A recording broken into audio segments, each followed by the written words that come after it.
Welcome. We're just gonna wait 1 or 2 minutes until everyone joins in. I'm looking at the numbers right now.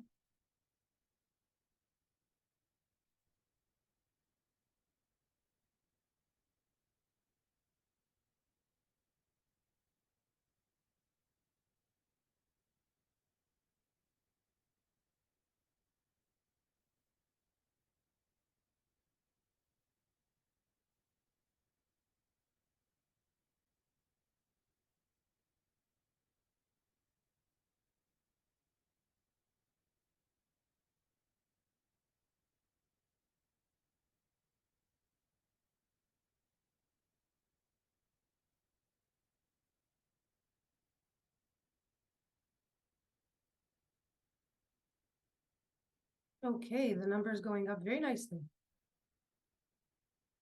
few more seconds.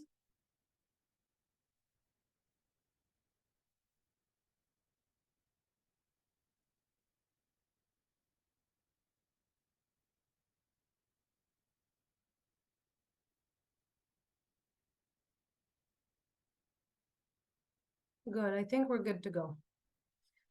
So hi everyone, welcome to this webinar. I'm very happy to have you here tonight.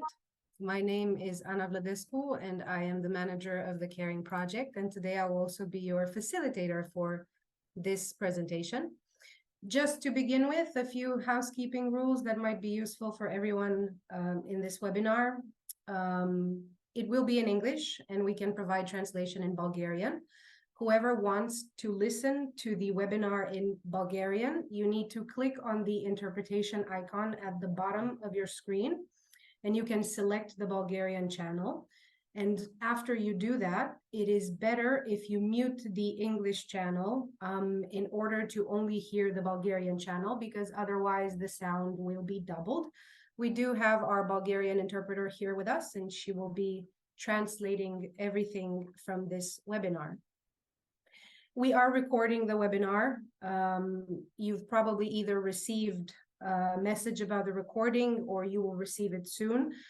This webinar will be available on the Child Hub platform, which is a great resource that we always like to plug for child protection sources and resources in Central and Eastern Europe, which I invite you to check either at the end of this webinar or when you're going to see the recording.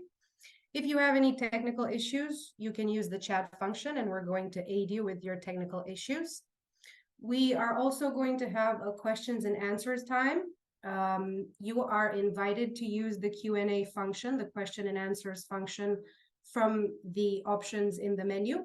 You can write your questions there. We will see them and we can either pick them at the end or you can ask new questions at the end if new information has come up and you would like to see something specific about a topic that has been spoken about.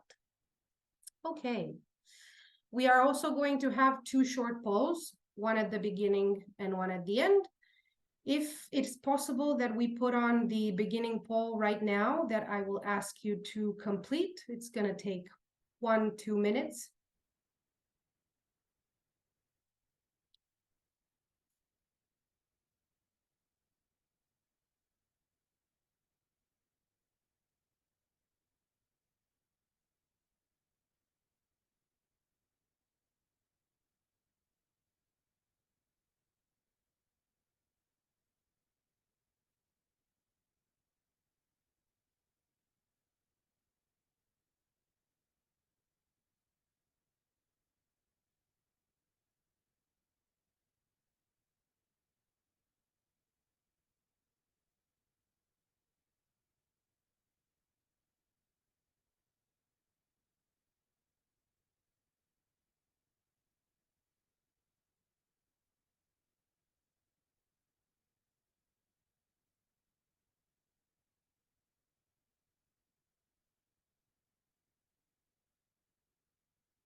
Okay, I think we can end the poll right now.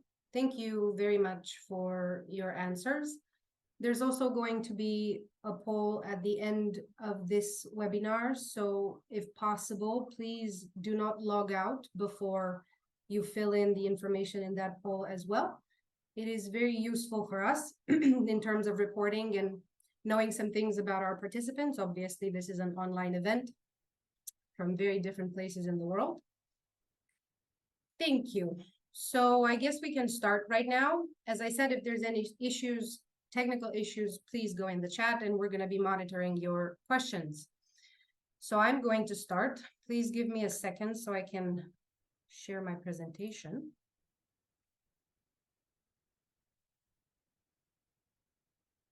There I go.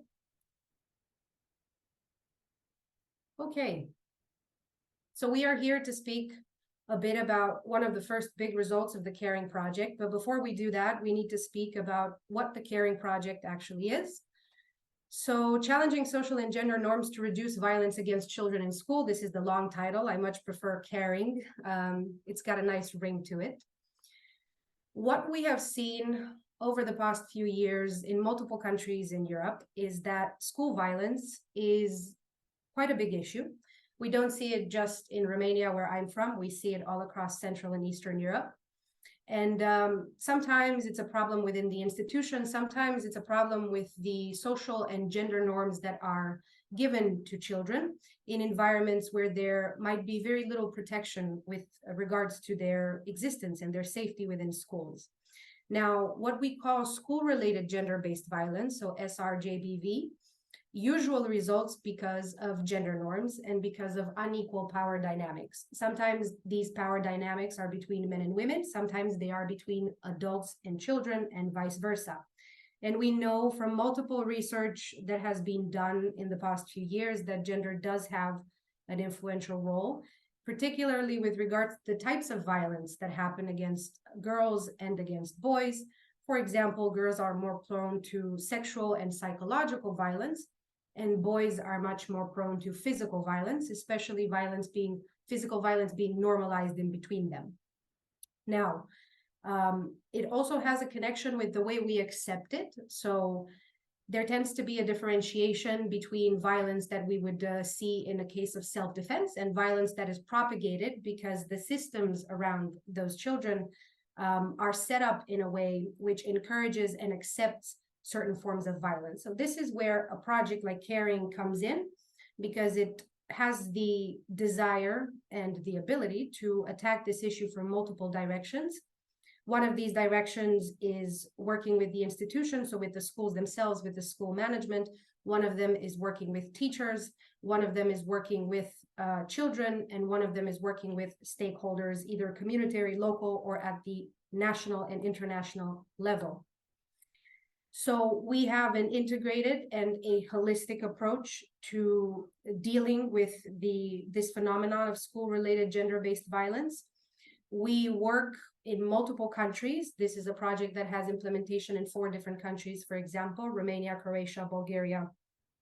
And practically what we look at is how do we capacitate the institutions to get better at dealing with cases of violence, to shift gender and social norms, and to leave a lasting impact in the communities that we work with. We have begun with assessing the specific social and gender norms which promote and maintain violence in all the schools that we work with and we will work with in the 4 countries. We will increase the capacities of educational staff and school management through a methodology that we have created and we will present to you today. We will improve the awareness and knowledge of at least 250 young people from all of these 4 countries in which we are implemented, with the focus on empowering them to become change makers. That is very important to us. And we want to strengthen multi-agency cooperation at local, county, and country level because we want to promote gender-sensitive approaches when it comes to prevention of violence. The main activities which I have on this slide, the 2 ones that are highlighted at the top, the rapid assessment methodology, the regional report, and the prevention of school-related gender-based violence curricula, have already been done. We are going to be talking today about the rapid assessment and the regional report, and also about the curricula. After this, and in the future months that we have ahead, we're going to do training of trainers in 4 countries with school facilitators. Each of the 32 schools in the project has nominated 2 facilitators, and we're going to work with them to transfer the knowledge that we have from the curricula.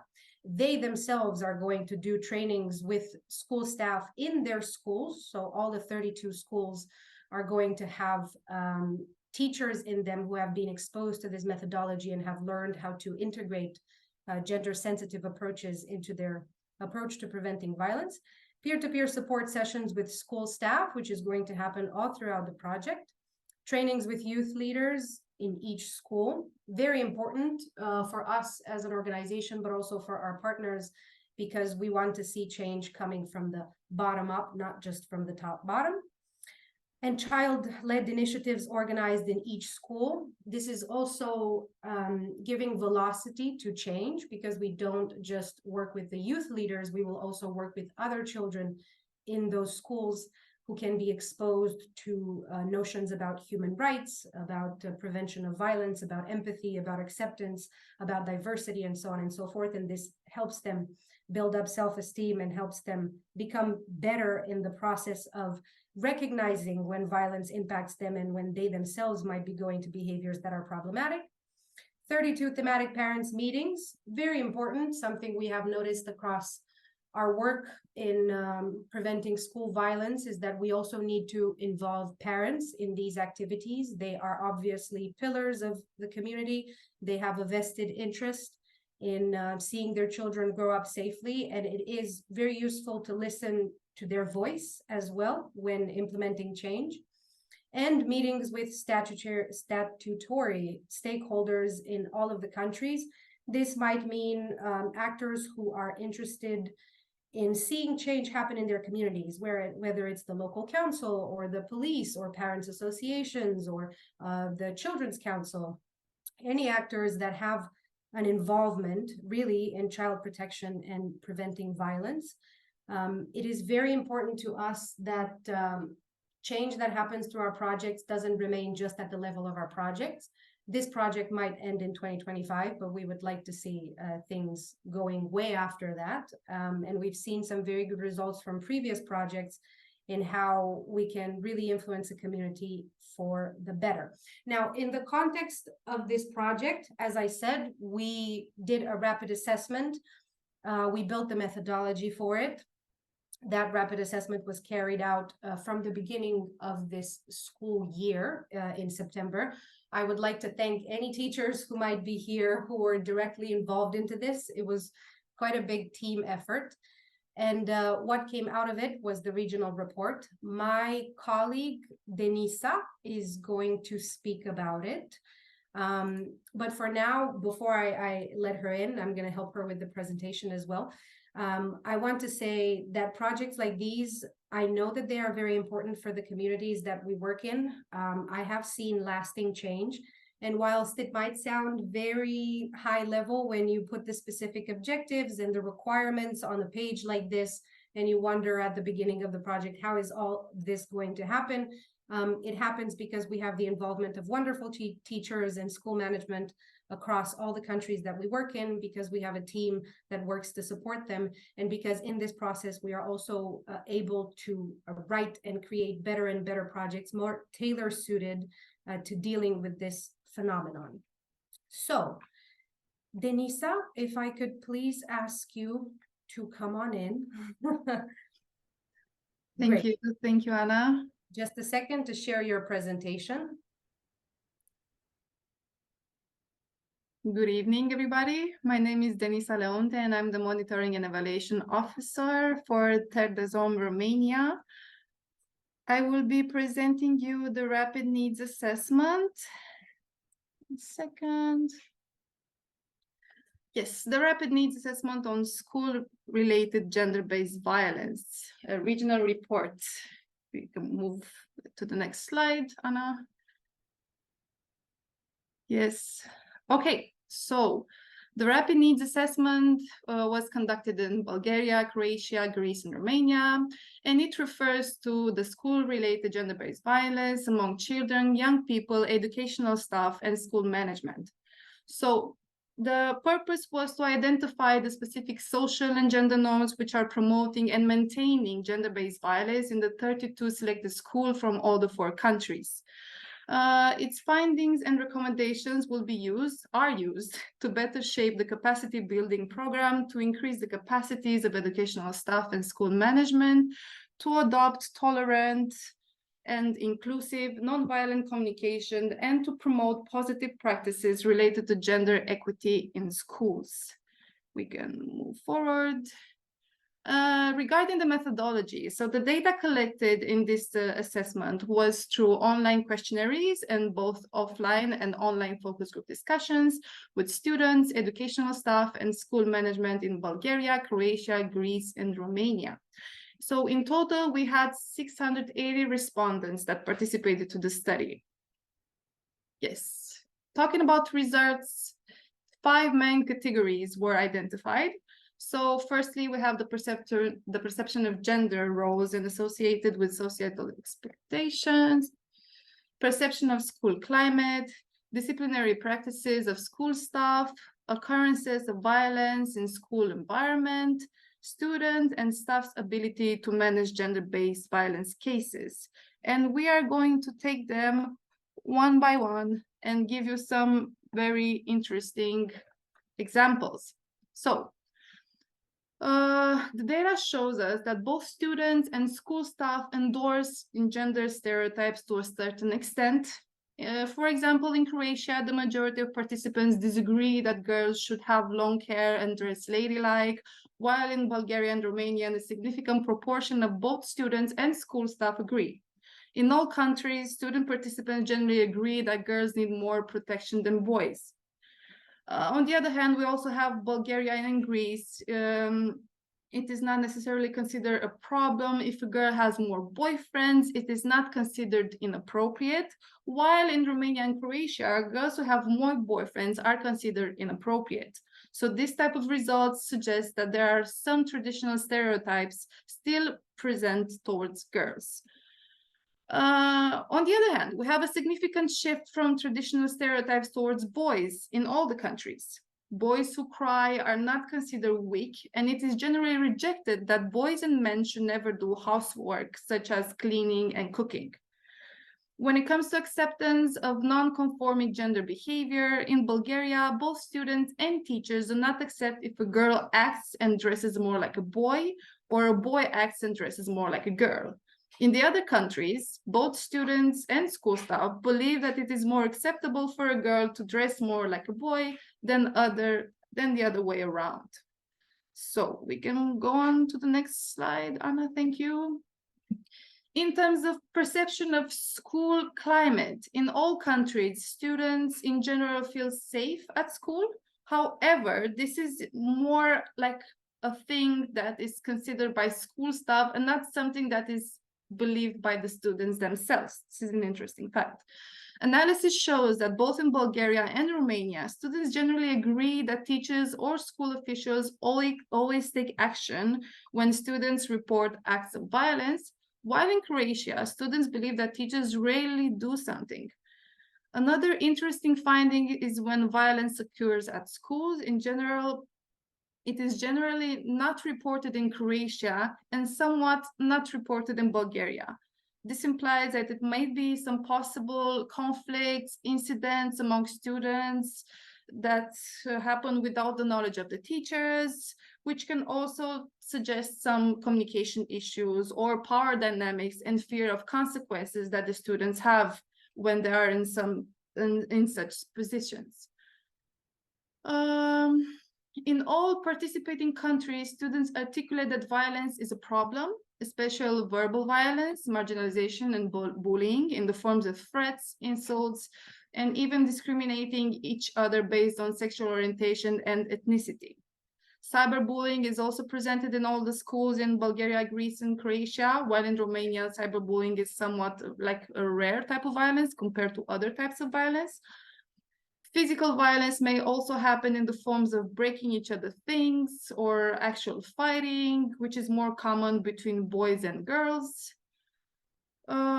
Sexual violence also appears in all countries, and it takes forms of text or video messages, name calling related to sexual identity, or posting nude photos, and etc. Unfortunately, this type of violence often stays unreported, and it is a sort of taboo and a difficult topic where students prefer not to share any details with the teachers, but more with their peers. We can move to the other slide. Thank you. When it comes to disciplinary practices, the results are quite similar in our countries. Praising students publicly in the school is most common, like a reward method that teachers are using for, praising students towards their parents. In the same time, we also have the punishment practices where teachers are discussing disciplinary issues directly with students, which is one of the things that is more preferred as a disciplinary action. Involving parents in addressing disciplinary problems is also a common approach, while sending students to like higher authorities, such as the principal or like the head teacher, is less chosen by the respondents as a form of punishment. If we can move forward to the next slide, thank you. Now, students' ability to prevent and to respond to violence. Students would rarely report incidents of violence to third parties. Students prefer to sort issues among themselves in all the countries because they may fear of getting their school involved, like fear of consequences that might affect the student's social position and distrust towards the institution. When measuring school staff's ability to prevent and to respond to violence, this is not on the slide, but I'm just gonna say it out loud. There are some differences as per country on how each country is like managing cases of violence. For example, in Romania, there is a general procedure in place concerning violence, which has been reinforced through the introduction of audio-video monitoring system in schools. Schools are also providing reporting acts of violence, online surveys, information sessions, and so on. In Bulgaria, teachers rely on anti-bullying programs, a mechanism at school that have provided the framework of discussing such cases. They also rely on individual and group discussions with children and discussions with conversation with parents regarding violence. In Croatia, there is official protocol on dealing with violence, which in schools students and parents are introduced to in the first class community lessons. In Greece, school staff identify, mostly psychological violence as the most prevalent visible form of violence. It is less common and uncontrolled.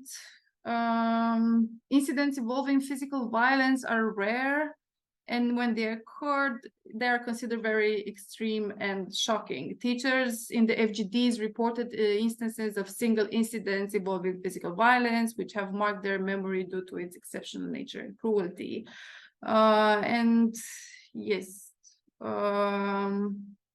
so these are some of the examples of how the countries are dealing with gender-based violence. We can move forward to the next slide. Why is all this information important? So basically, the research shows that stereotypes towards gender are still present in the school among both school staff and students, and it can inevitably lead to numerous forms of violence. So that's why it is very important to understand how it manifests and to understand the causes in order for us to address the challenges in the gender dimension of violence and to develop innovative educational and preventive programs in schools. And we can, the report has also a couple of recommendations. I'm just going to enumerate a couple of them and then leave you the freedom to explore much more by yourselves. So it is important to promote gender sensitivity and education. Cyberbullying should be addressed, raising awareness and encouraging reporting on the topic. strengthening disciplinary practices, foster student and teacher relationships, promote inclusivity, engage parents and communities, and of course, monitor and evaluate progress and research and data collection again. So yes, thank you so much for the attention. And of course, I'm inviting you to explore the rapid assessment yourselves that you can find on our Child Hub. Thank you. Thank you, Denisa. Just to say that this is the results that we've seen from the Caring Project are not dissimilar to results that we have seen from multiple other projects that we have gone through. Denisa has also been part of that, and multiple M&E teams across multiple countries have seen the same sort of problematic behavior pop up. So it's more of a confirmation, but this time in this project, we've been able to build this rapid assessment tool with the help of TDH Hungary, which is incredible for seeing the actual situation of a school at the beginning and end of a school year. It can be used in multiple moments. It's sort of a cross-section, cross-cut, and you can find it, as she said, on the Child Hub platform. Thank you. I'm also going to remind everyone that if you have any questions at any point, you can use the Q&A function, which you can find at the bottom. All of those questions will be looked at by us, and we'll see which we can pick and that we have time for at the end.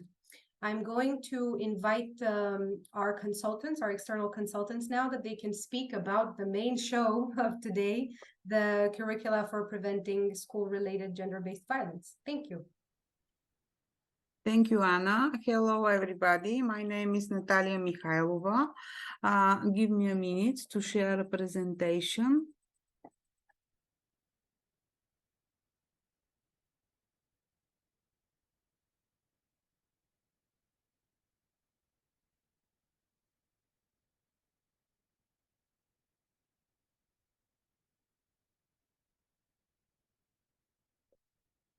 Okay.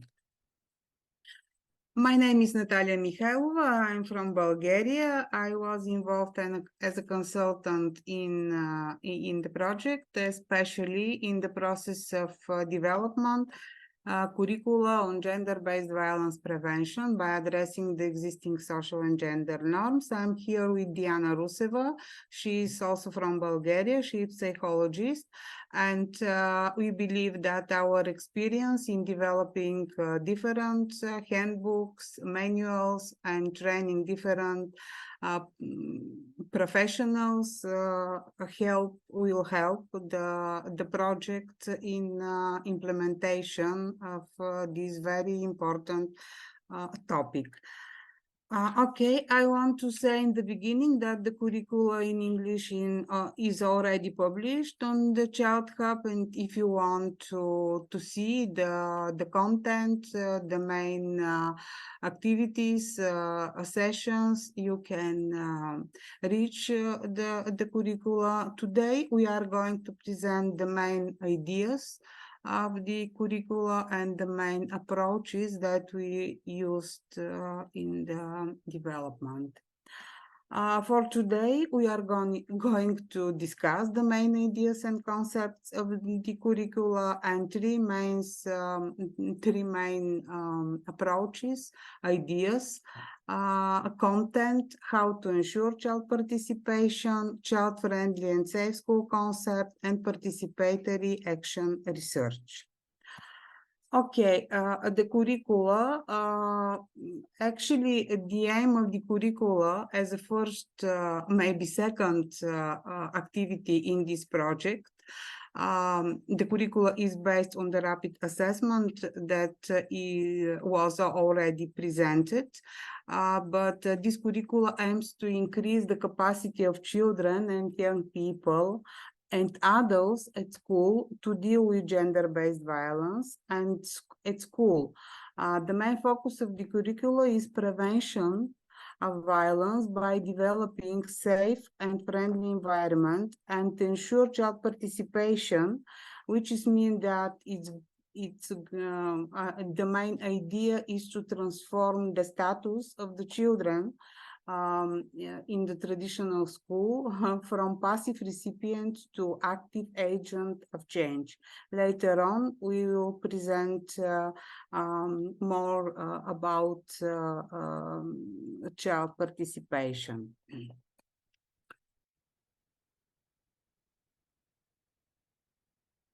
As I said before, the curricula is developed in the scope of the caring project, but it is no new curricula actually, because our task was to readjust to Terre already piloted methodologies. The You Create methodology, which is related to the action research, participatory action research methodology, the Revis project manual on shifting norms around violence in school, and active training methodology for teachers, specifically targeted gender-based violence. How was developed curricula? The main characteristic of the approach was participatory, because in the project, in the process of readjustment, we use the data from rapid assessment, but also we count on participation of all project partners, involvement of project partners and the main stakeholders occur at any stage of the process of development, from the beginning of concept development to the design of the final deliverables and transmission to the national trainers. The stakeholder feedback and the stakeholders' ideas about how to structure the curricula, which is necessary to be the main sessions and modules, are sought in the whole consulting process. Diana? Yeah, thank you. As you heard, the Caring Project aims to develop capacity of educational staff and students as the main target groups, and thinking how to meet project goals and to ensure prevention of gender-based violence at schools, including in the project, the curricula include two main layers, two manuals, one for educational staff, other for students. About expected result for educational staff, we expect that this manual will help them to understand social and gender norms, and at the same time become aware of the need for change in the shifting harmful social and gender norms, to implement child-friendly and safe school, and to ensure child participation and empowerment of children. About the students who are going to become active agents of change, the curricula will help them to understand child-friendly school concepts, to make distinguish between harmful and positive norms, to understand child participation, and have knowledge about participatory action research, and at the same time to have skills how to organize a youth activity. As you see, there is similarity of the topics are similar, but I think that is essential the adults and children to have to share this understanding about the main concept behind this curricula. Of course, there is difference between the accent. For example, for adults, it's important to become aware of the need for change and shifting harmful social gender norms. But for students, it's more important to make distinguish between harmful and positive norms. About child participation, the adults have to create space, opportunity for child participation and empowerment of children. But students in this project will initiate and organize youth activities with their peers. So for them, it's important to have skills, how to do it, how to do to use participatory action research. Mm-hmm. Speaking generally of, I would like to share with you some points about general structure of the curricula. To emphasize that generally the main approaches in curricula are focused on the active learning principle, since the purpose of the training is not only to provide knowledge, but rather to increase understanding and develop skills for implementation. These active learning strategies integrated in the curricula are defined from the project goals and activities. And it is expected that they will ensure active participation in the training and the preparation of application of knowledge and skills of teachers and students in order to address successfully gender-based violence in the school. The curricula take into the consideration some specifics of adults' learner needs, and of course, specific of learning of children, and the difference between younger children between 13 and 14, and then 16 to 18. The models, as you see, how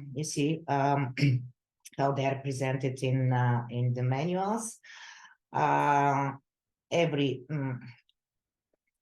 For example, you see the models for educational staff, you see the main models, and the first one is shifting norms and violence in school.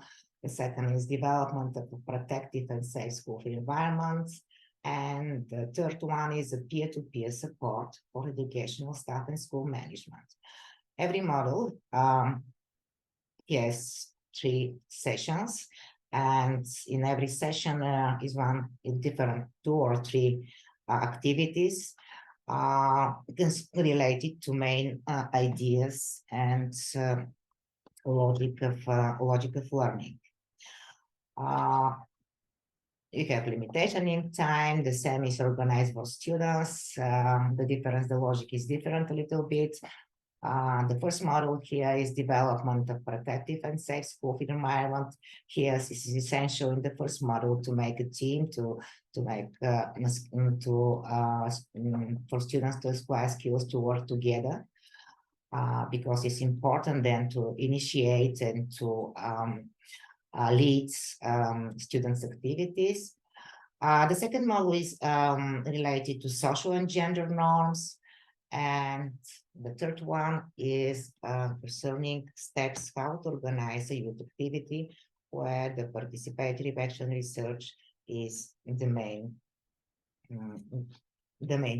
topic. Different steps of participation in action research.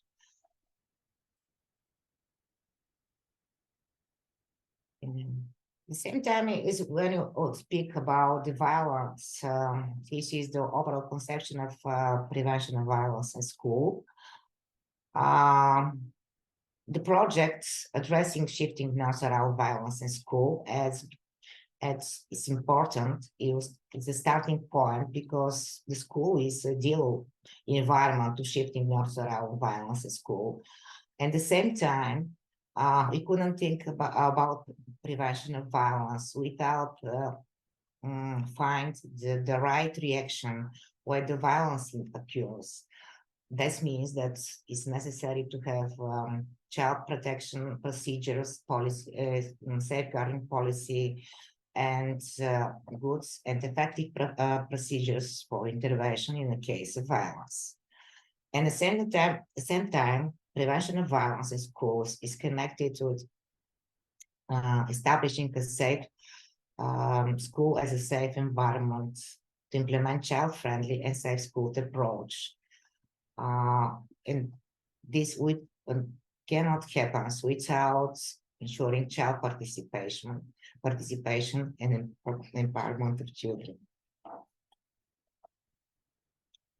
Okay, I will continue with the main concept. As I already said, the 3 main concepts are included in the curriculum in all modules and activities. Child participation, child-friendly school concept and participatory action research, because the curriculum, the main idea, the main topic of the curriculum is how to support teachers and children to ensure that environment at school is safe and provide possibility for learning and without violence. Yeah, the main idea is to prevent violence at school. And I want to start with a short video about rights of the children.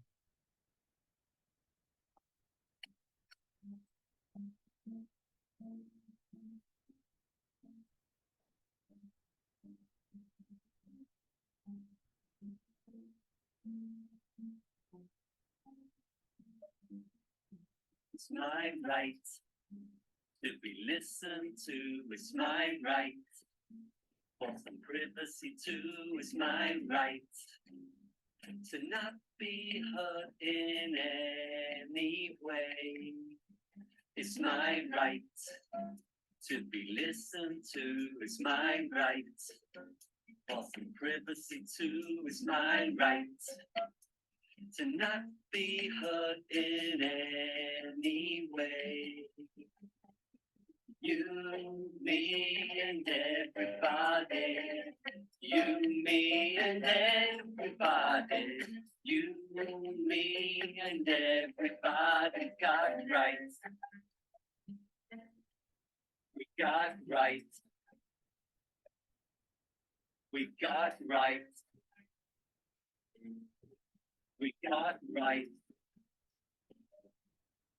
It's my right to an education, my right for some relaxation, my right to have some fun and time to play.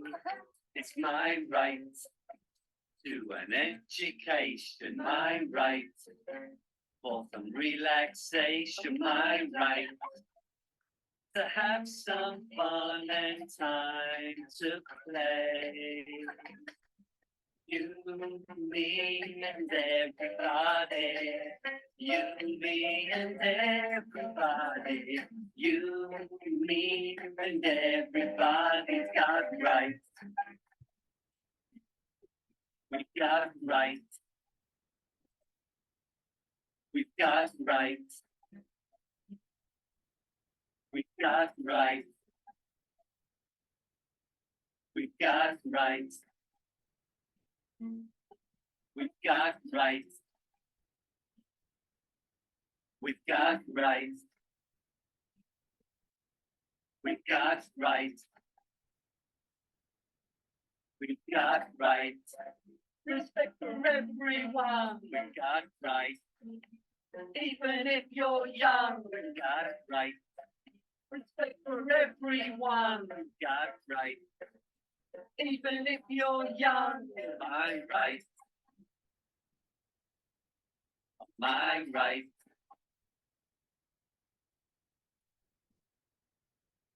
Okay.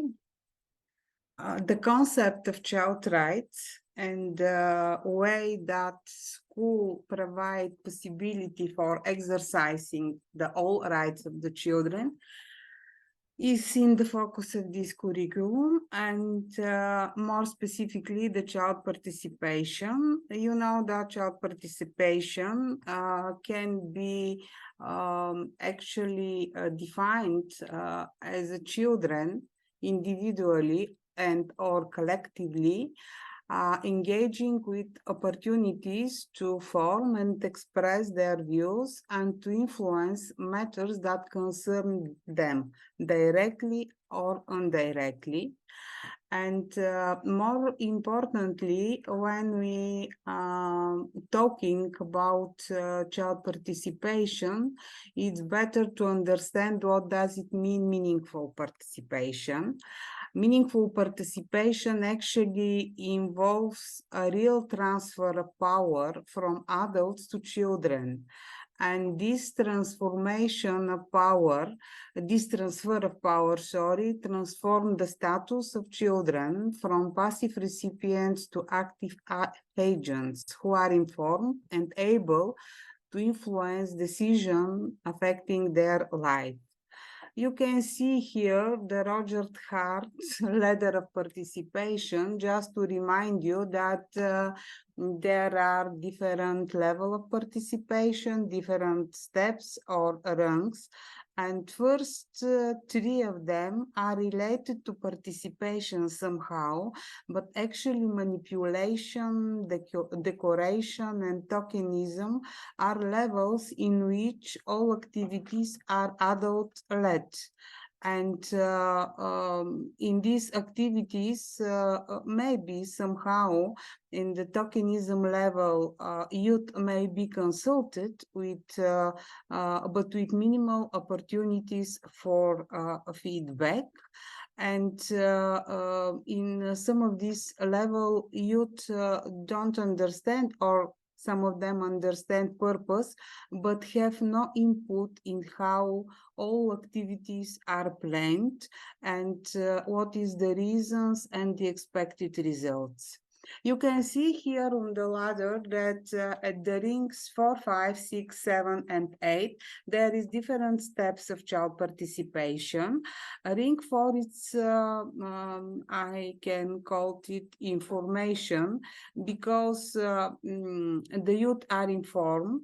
Again, activities are adult-led, but in this level, youth understand purpose and decision-making process and have a small role in this process. Ring 5 is a level of consultation, again, adult-led activities in which youth are consulted, youth are informed about how their input will be used and the outcomes of adult decision. This is almost the same situation at the rank 6, where adult initiated, but actually at this level they share decision with youth. Again, activities are adult-led, but the decision is shared with youth, and only at the ring 7 and the ring 8, youth initiated activities and directed all these activities and shared decision. They share decision with adults. Now, in the beginning of today's webinar, Anna presented the main activities in this project, and one of main activities is related to youth-led activities to involve all youth at school in action research activities and in a different project that they will plan. And we believe, and we put specific attention of this topic in the curriculum because it's very important to youth to be really included in the process of decision making, which is very hard at school, but we believe that it's possible to initiate changes at school environment in order to ensure full and meaningful children participation. One of the main concepts included children participation and also many different dimensions is the concept of child-friendly school. And I am going to show a very short video. Okay. What makes a child friendly? A dynamic classroom alive with curiosity and energy. School that provides for the complete well-being of a child.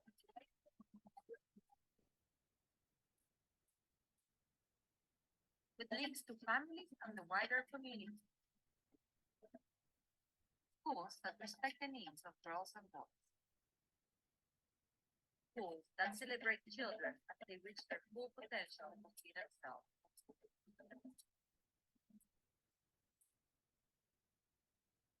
Child-friendly schools are schools for life. Okay. What makes No, a child not from the beginning. Sorry for this. The main dimensions of child-friendly school. Yeah. After tuning about child-friendly school, we can speak about the dimension of these concepts.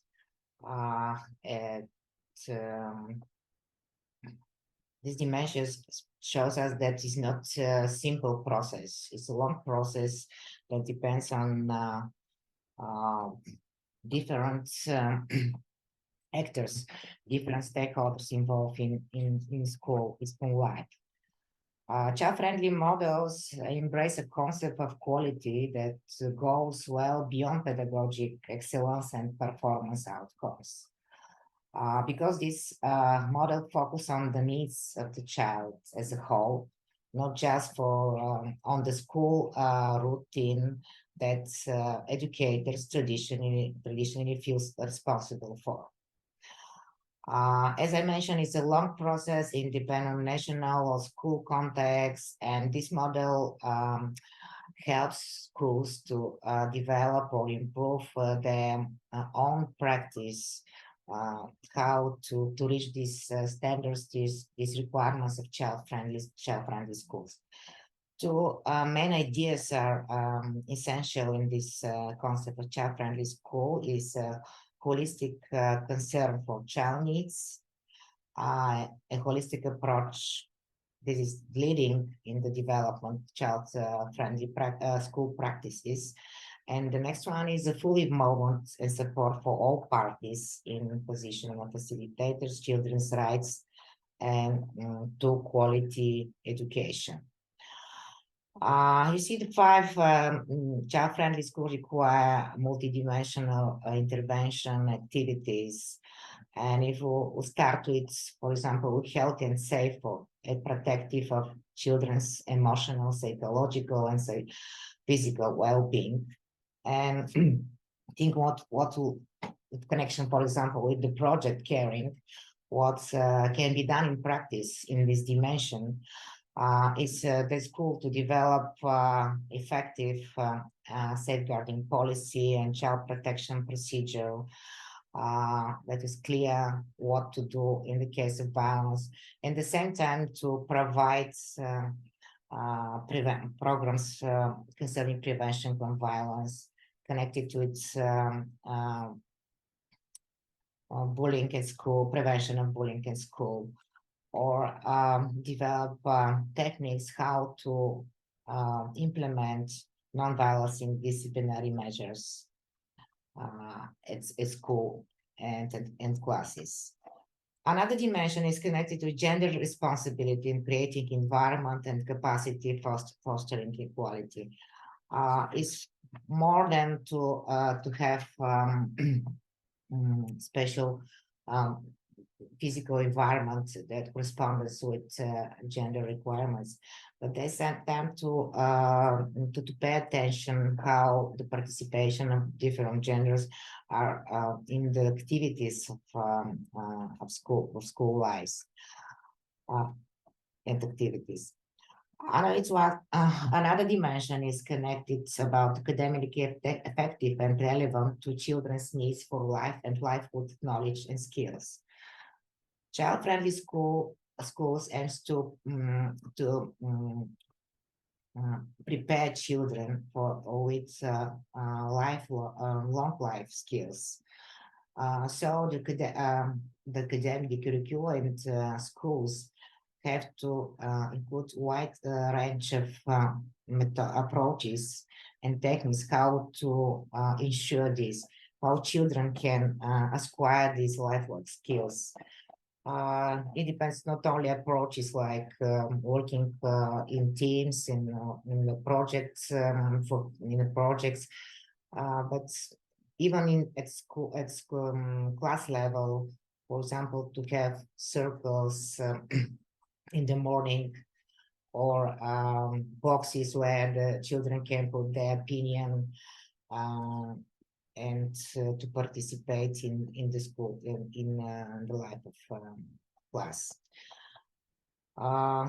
We couldn't think about child-friendly schools without inclusiveness. Proactively inclusive school out of enabling participation of all children, and especially those who are different ethnically, culturally, linguistically, socioeconomically, and in terms of ability.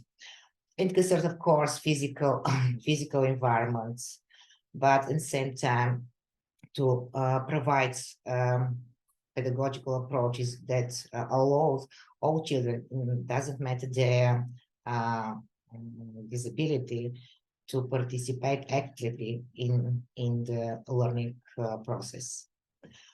There is a lot of possibilities to develop activities in the school level and in the class level as well, to meet these requirements, to meet this dimension of child-friendly school.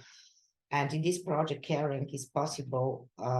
Schools involved in the project to have time, for example, in these peer-to-peer meetings, which Anna mentioned in the beginning, that educational staff will have this time to develop, to improve their plans, their procedures, not only for protection of children, but to improve communication between children, teachers and parents, and all issues that concern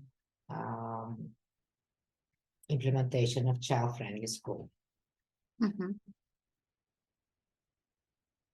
No, actually, yes. Okay. It's me.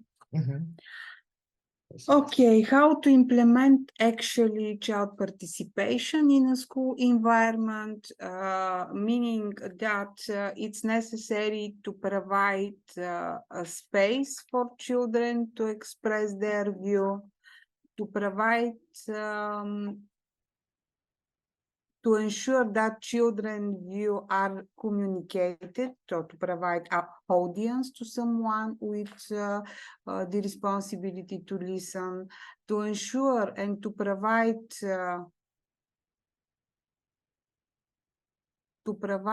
information and facilitate the expression of children views, and of course to ensure that children's views are taken seriously and acted upon where appropriate.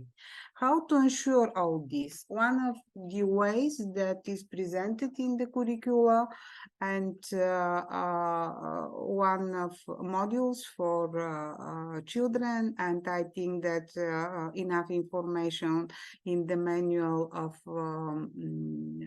educational staff is provided, is participatory action research.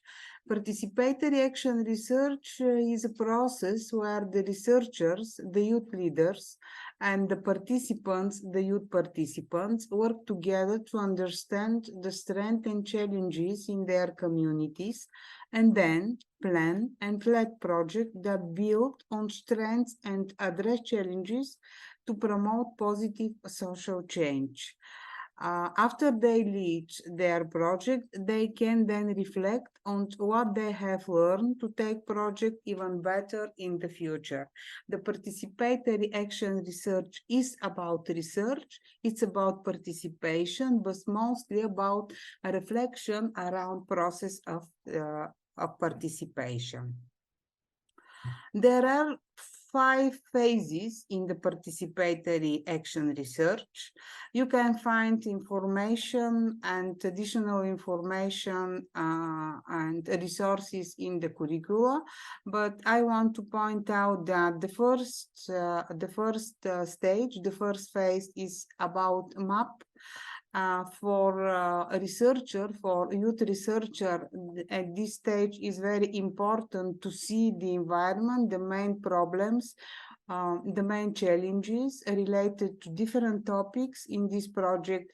It might be social norms around violence, it might be bystander attitude, it might be a different protocols about reporting and different topics. The second phase is about explore the problem that that is identified at the mapping stage, explore the main challenges, explore the conditions, the main gaps and bottlenecks. The third phase is about planning.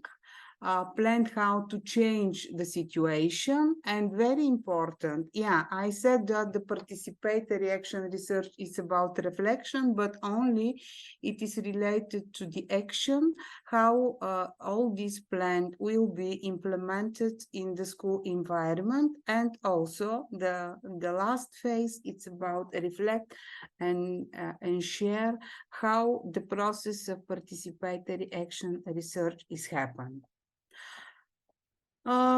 Benefits for students, participatory action research is as much as research approach, as I said before, but also it's an educational opportunity where children and youth get to be investigator into their own life. You remember the ladder of participation, it's the high level of participation of youth. They also have the opportunity to study issues and problems that are interests of them, and also it's very important to build research and social skill, because social skill like communication, working in team, and also research skills, how to explore, how to identify the problems, how to explore the main bottlenecks and the reasons for all these problems. Additionally, leadership, empowerment, academics, social and cognitive development are just some of the skills and learning young people can enhance through this process. In terms of participation, participatory action research shifts who traditionally holds power from adults to the population. I said in the beginning that it was the main idea and the main goal of this curriculum to transform the position of youth at school and to provide enough knowledge and enough skills for them to organize different youth activity, but also to provide information and to build skills of educational staff to ensure this participation that is possible to happen. Benefits for adults at school. Participatory action research also benefits for adults because it can help to build a different level of relationships between adults and children at school. Build stronger relationships with children and with young people. Helping them further understand young people's needs and desires. Participatory action research can demonstrate the knowledge and capability of children and youth to tackle issues that affects their life. And participatory action research is actually win-win scenario for both adults and for young people as well, as I said before.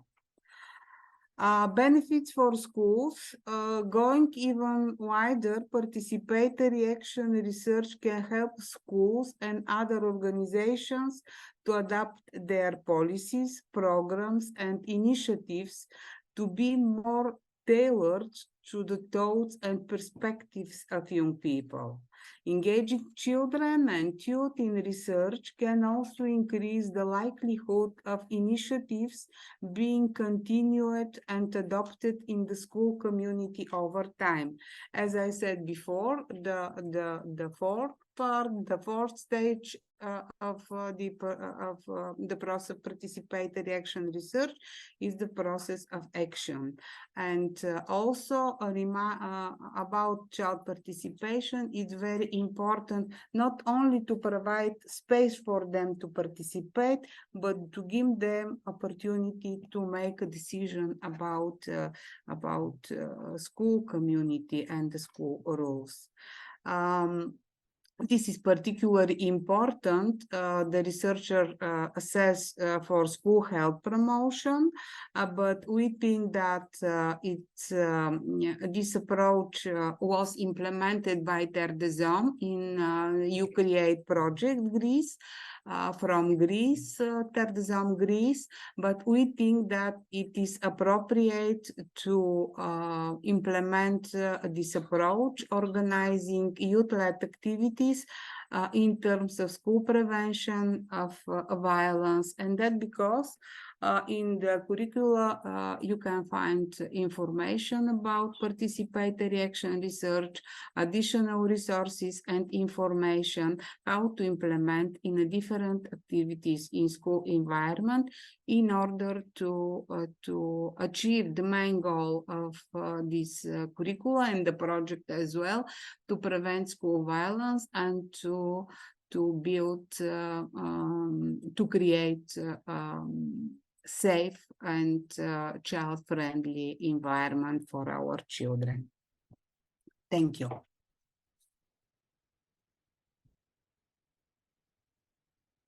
Thank you very much. I'm just gonna have a look right now at the Q&A section. Please excuse me for a second.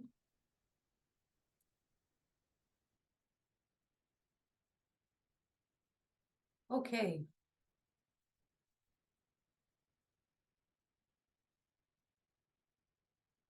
So I see a first question here about the regional report, which I think is going to be directed towards Denisa.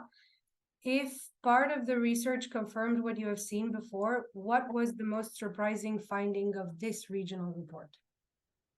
I think I would refer to the fact, I mean, it was surprising, but happily in the same time. It kind of gave me some faith in humanity, if I could say so. The fact that some traditional perceptions towards boys are changing, because both students and school staff are much more acceptive towards boys showing their emotions, for example. So you understand the bigger picture. The students and the school staff have received some statements that they had to agree or disagree with them. And it was surprising to see how they were actually giving some support to the fact that boys, of course, should show their emotions, and that is totally okay for them to do so. In the same time, another thing that gave me some faith into humanity was the fact that statements regarding, for example, hitting of the girlfriend by the boyfriend was absolutely not accepted towards all the students and the teachers that participated in the training, which also gives us some important details that maybe aspects related to domestic violence are also shrinking as much more awareness is spread towards these types of issues. So yes, surprising and quite optimistic, I would say. I think this is a very good sign. Usually we struggle a lot, especially in violence prevention, which has a dimension of gender, to include boys and men within our actions. And if perceptions are changing on their side too, that is a very, very good chance for us. Absolutely. Let me see. Okay, I see the bane of my existence. What are the sustainability plans for our actions after the project ends? So sustainability is one of the biggest issues that we have in general with civil society, because we do struggle to see our ideas and our resources and our results implemented long term past the deadline that a project ends at.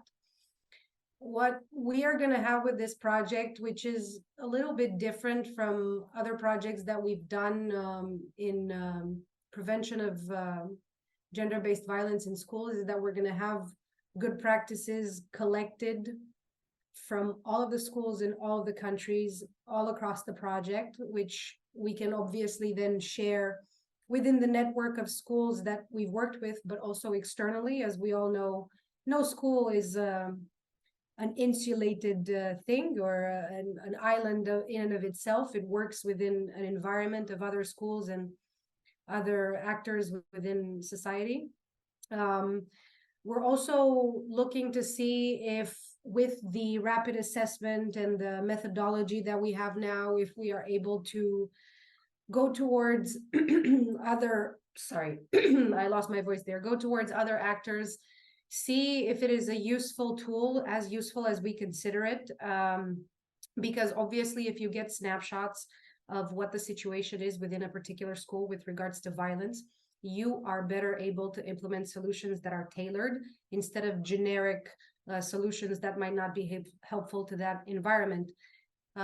Especially because we have so many schools. This is, each community is different. In Romania, I can just give you this example. We work both in rural and urban areas.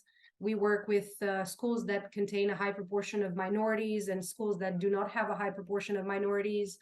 We work with schools that are understaffed in terms of teachers or staffed appropriately in terms of teachers. And all of these have an impact on how you can implement the actual solutions. And we're also building this community of practice. So through Child Hub, through the professionals that work with us, through the external consultants, through the trainers that we have in all the countries, through the teachers who are going to be trained to become facilitators by us, and then the other teachers trained by their colleagues. We're looking to build this community of practice that is definitely going to be an added plus, both to how we view solution-oriented approaches in dealing with this phenomenon, but also as a way to insert ourselves sometimes within the formal systems, because solutions coming from the civil society sector might be much more adaptable and much more flexible, and they might move faster to produce change than the formal system might move. But obviously, sustainability looks different for every context. This project has a big international dimension, and we're looking to see how that is going to give us strength in terms of best practices from other countries that can be transferred transnationally in between all of the partners.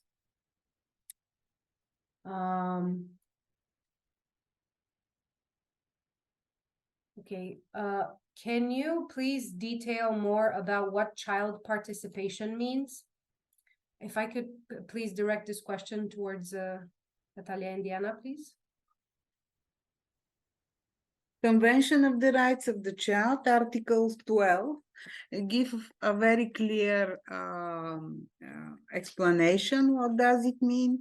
Actually, talking about school environment, this means that there is a space for children, not only to provide information, not only to be informed about decision concerning school rules, procedures, but to give them opportunity to not only to express their opinion, but to be fully involved in decision-making process.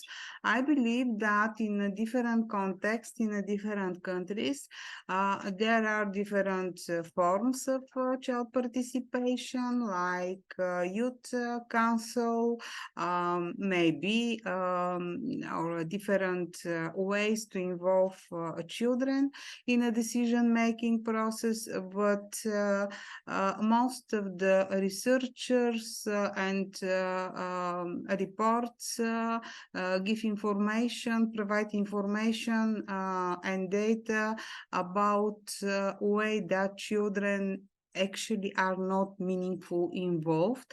They are only involved in a process of some consultation, and a process of informing and consultation. Real participation in decision-making process of all things related to their life. This is child participation. You can find a lot of information in the curriculum. The curriculum is already published. Thank you. Thank you very much. Yes, the curriculum is currently published in English, and it's going to be translated in 4 different languages, and they're all going to be available on the same page as soon as all the translations are done, if they're not fully done already. It is not a difficult material to go through. Actually, it's easily understandable for teachers because they work in that environment and they know their school very well.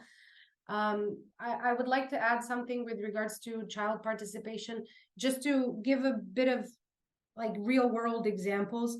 If you, for example, if you might ask children in a school what might make them feel safe, an answer that I've heard in Romania is, for example, that there be locks on the bathroom doors that are functional, because sometimes other children bump into them and they open the doors when they go to the toilet. That is a way for them to participate in the decision making within their school so they could feel safer.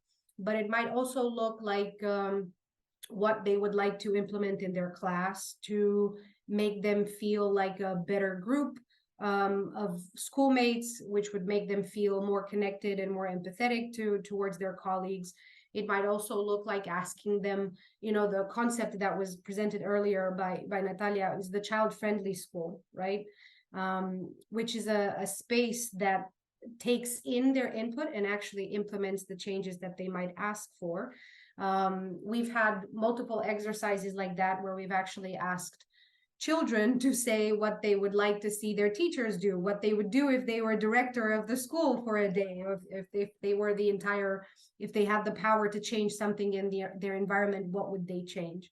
Sometimes that looks like just small ideas, and sometimes it looks like really big things that affect the working of the entire school, especially if there's areas in the school where they might not feel safe. Let's say if they go in the hallway and there's no teacher present, or so on and so forth. Okay.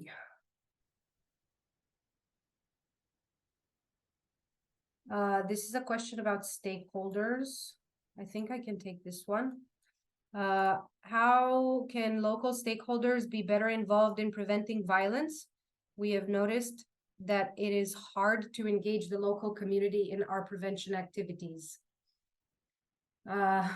Yes, we've noticed that too. So first, I said before, I think when I was speaking about the stakeholders, that it might look like any entity that has a direct interest in the protection of the children within the community. So it isn't just the school. It might be the local council or the county council, like we would have in Romania, or child protection organs from the part of the state. It might look like other NGOs who work in those areas, especially if they work with children who might have differing needs, like, for example, special education needs, or they have disabilities, or they come from minorities, and so on and so forth. In Romania, I'll give you an example. This also means the police, because the police has a section of school safety that has been put into place 3 years ago. And they have a direct interest in working to prevent violence in schools. Usually their engagement starts in a more formal way, where they might, for example, be invited to certain activities that are done within the school for prevention of violence, where they might be invited to roundtables to hear their experience of attempting to prevent violence within the professional cadre that they have. And sometimes it looks like doing things in common, particularly if it works well for if you have a week in school where you do a different kind of school, like we would have in Romania, or if you have extracurricular activities that might be done by teachers and students and those stakeholders.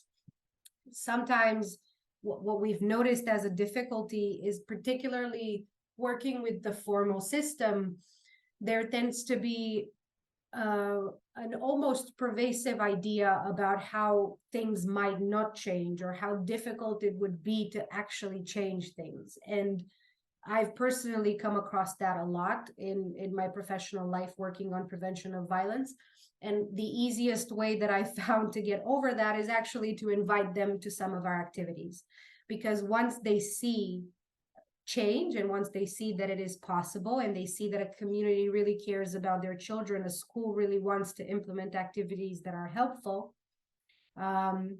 they actually do pick up on those signs that we give through projects like these, but also institutionally for all the partners who work within prevention of violence.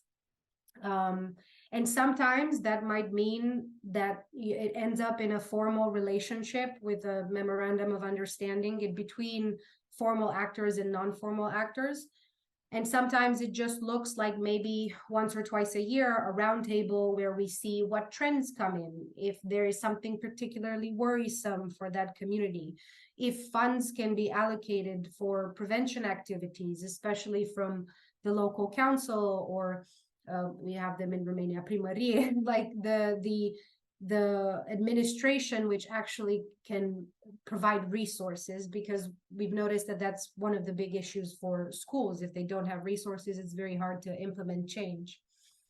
And just to lead with openness and directness with regards to the fact that it's a common goal for everyone in a community, whether a small community or at the local or national level, that it is in the better interest of everyone to have children be protected, to do prevention of violence activities, and to create these child-friendly and child-open spaces, because they obviously, those children grow up and then they come into society, and they must come into society with behaviors that are appropriate for being a part of society, right? Proactive behaviors.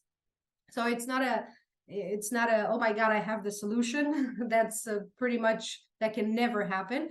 But it's a push and pull. It's a bit of a tango in between non-formal actors, civil society actors, and formal actors, to see them, to connect with them, and to have them part of our activities.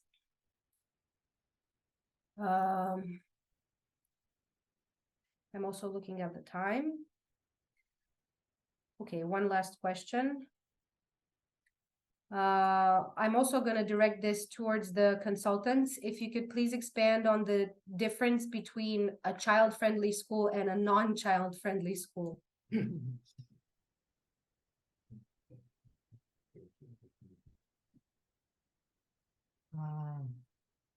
Okay, I'll try to explain. It's not a simple task. First, we can think about these 5 dimensions, and I mention again that the first one is academically effective, relevant to children's needs for life and livelihood knowledge and skills. That means that except the official curricula, the school is expected to support children to acquire lifelong skills. And this defines different teaching methods,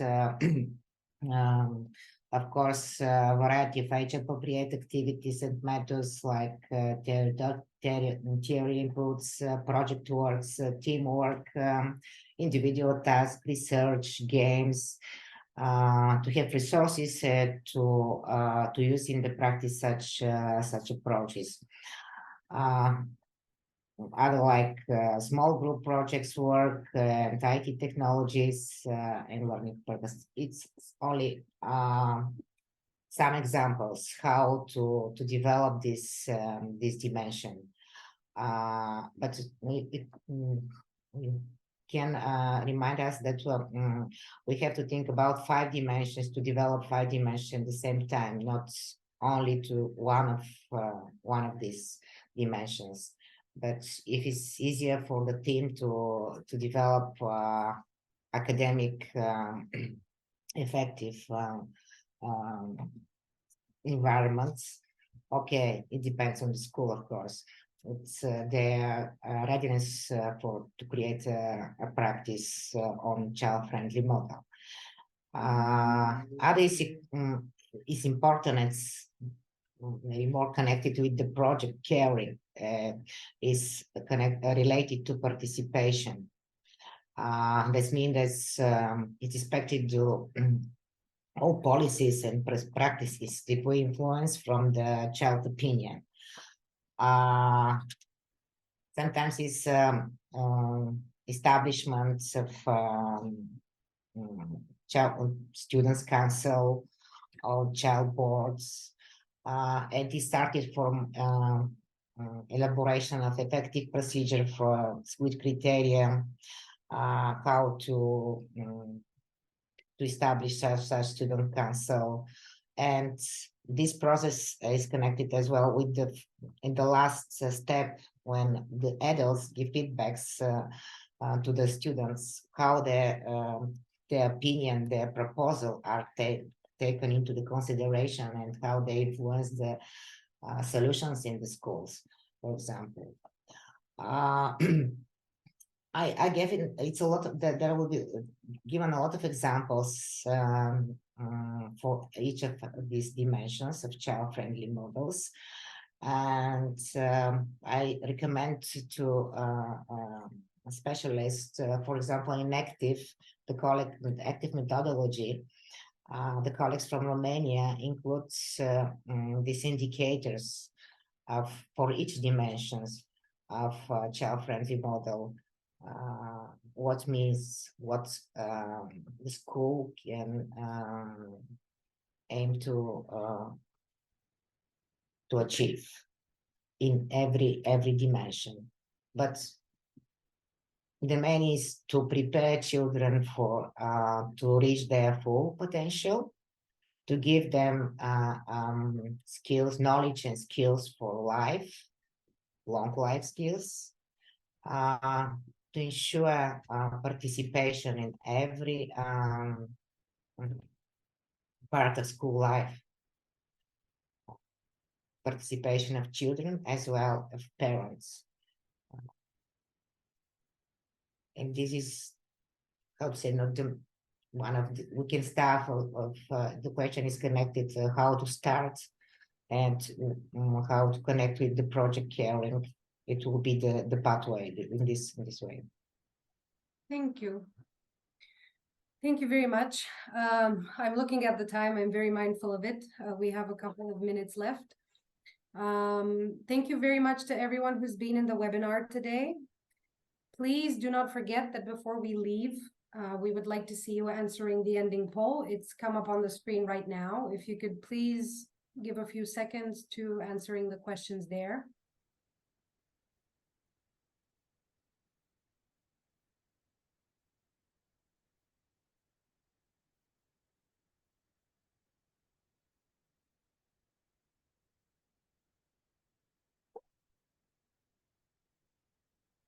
Okay. I'm seeing the answers come in. Thank you very much. It's been great having so many practitioners here. These are numbers that we're very happy about, especially because we can spread the knowledge about everything that we're doing in the project and about the materials that we're creating, which might add value to the working life of professionals who do work with children. As we've said before, all of these materials are available on the Child Hub platform, which is freely accessible to anyone who might be interested in it. It is a community of professionals who really do work to develop best practices in safeguarding and taking care of the health and physical and emotional safety of children, and you can find many resources there. This has just been our first webinar, but we're going to have many more within the Caring Project and within other projects as well. We're always happy to share the resources that we have. We're going to go forward with these child-friendly and child participation ideals. We're going to work with the schools that we have within this project, and we're hoping to create a lot of nice bridges. If you would like to contact us, I am going to write my email in the chat. I personally can be contacted by anyone who would like advice with regards to these methodologies, and I can direct you to other people if you are also so inclined. Thank you very much. I hope you have a great day, and I hope to see you across the web doing good work for children.